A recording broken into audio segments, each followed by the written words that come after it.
My name is Bhavani Benimadu, and today I'd like to talk to you all about five elements of creation. Now, Brahma is omnipresent and omnipotent. He is also the all pervading soul and spirit of the entire universe to which we return. He who is omnipotent is engaged at the same time in various kinds of work, appear differently and exact moment. This was demonstrated by Lord Krishna, who came to earth as God in a physical body and spoke to Arjuna on the battlefield of Kurukshetra. Arjuna said, Krishna, I have heard from you in an account of the evolution and dissolution of being and of your immortal glory. If you think I can see it, then reveal to me. Krishna said to him, Behold, within the body of mine, the entire universe is within me, but cannot be seen with physical eyes of yours. Therefore, I give to you the sight. With this, you behold my divine power. Here's the Lord telling us that we can't see the entire creation with our physical eyes.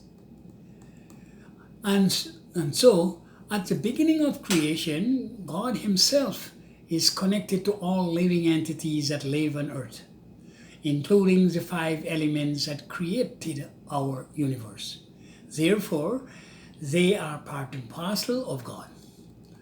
Without these five elements, life is not possible.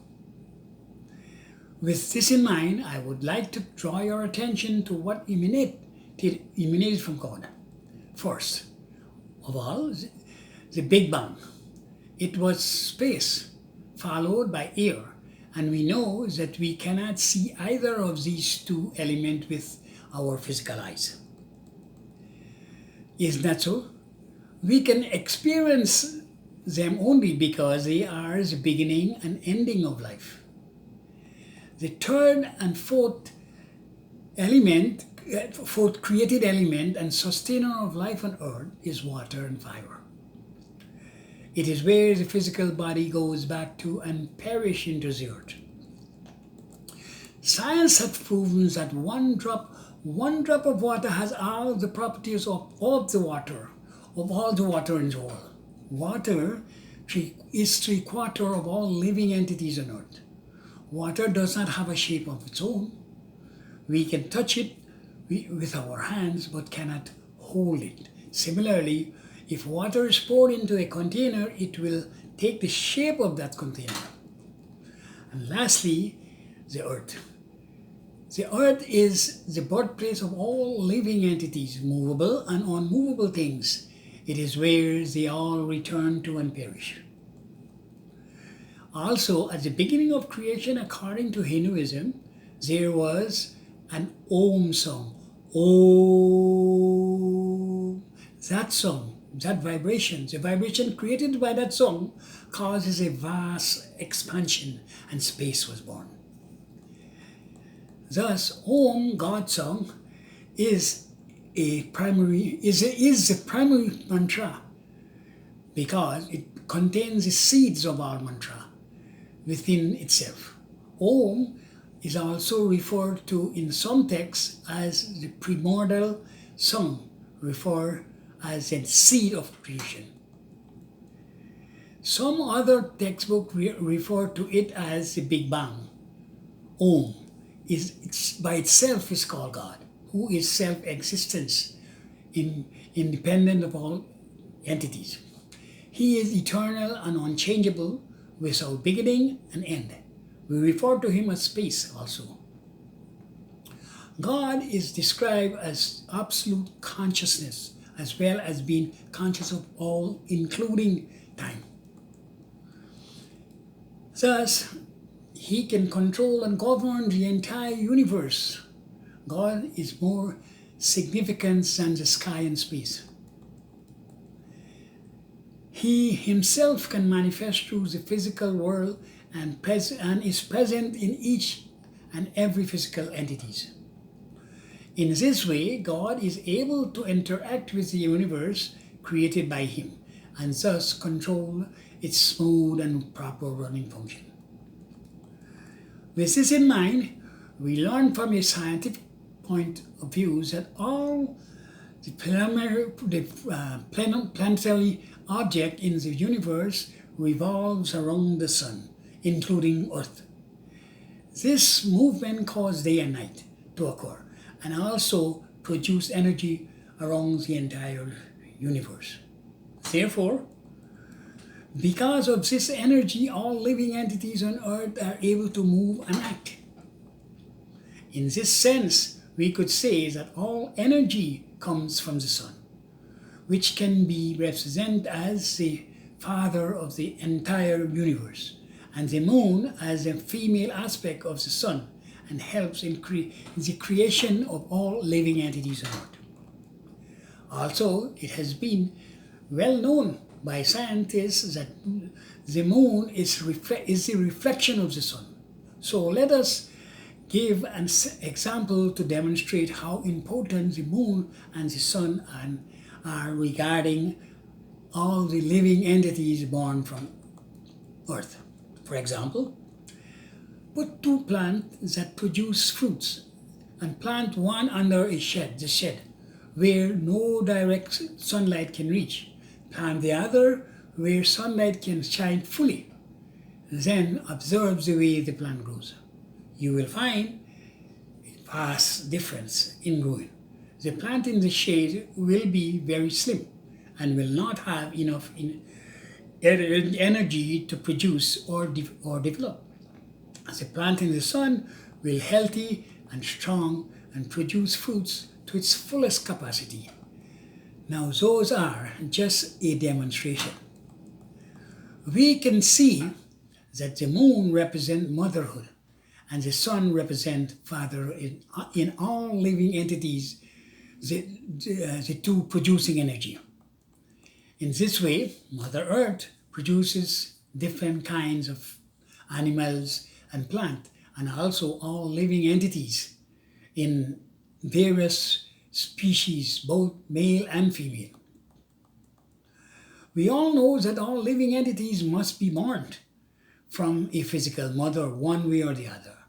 That same physical mother is also a product of the earth, and the same goes for the rest of all entities.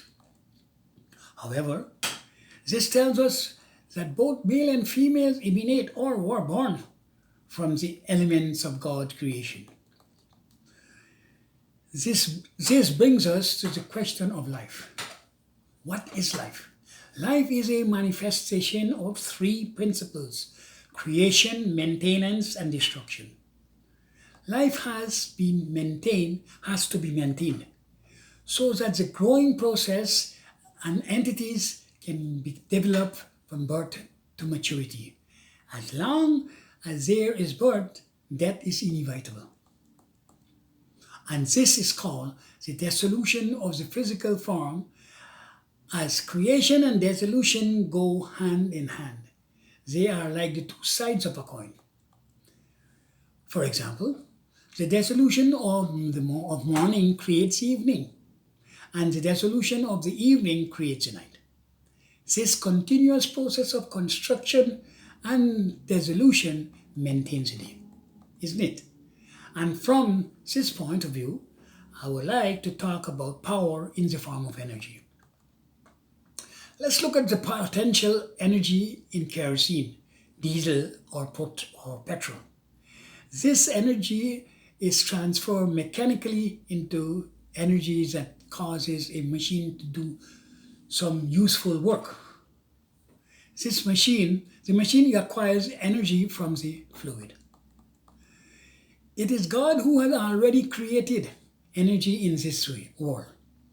It is either in one form or the other.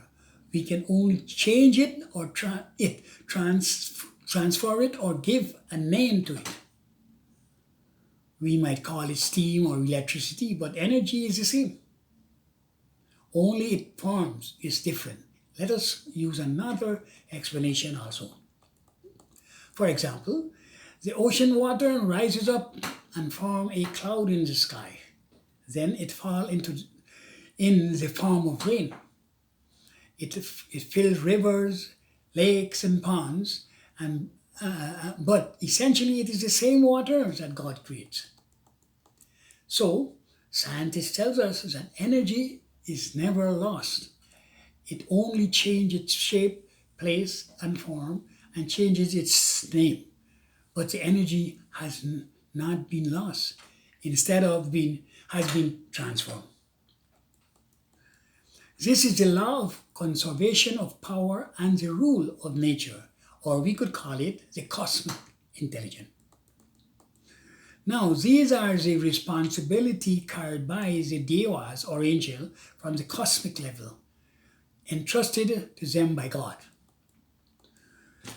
Similarly, the devas has given humankind this responsibility of carrying out God's will on earth because they are the highest of the living beings here.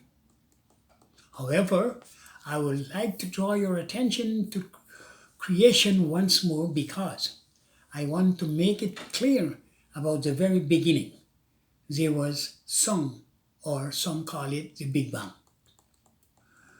The Hindu name for that song is Om, the word God. That song created the 5 elements from God Himself. In descending order now is space, air, fire, water, and earth. From these 5 elements, the entire universe was born. In this way, myriads of animals and plants came into existence, including human beings.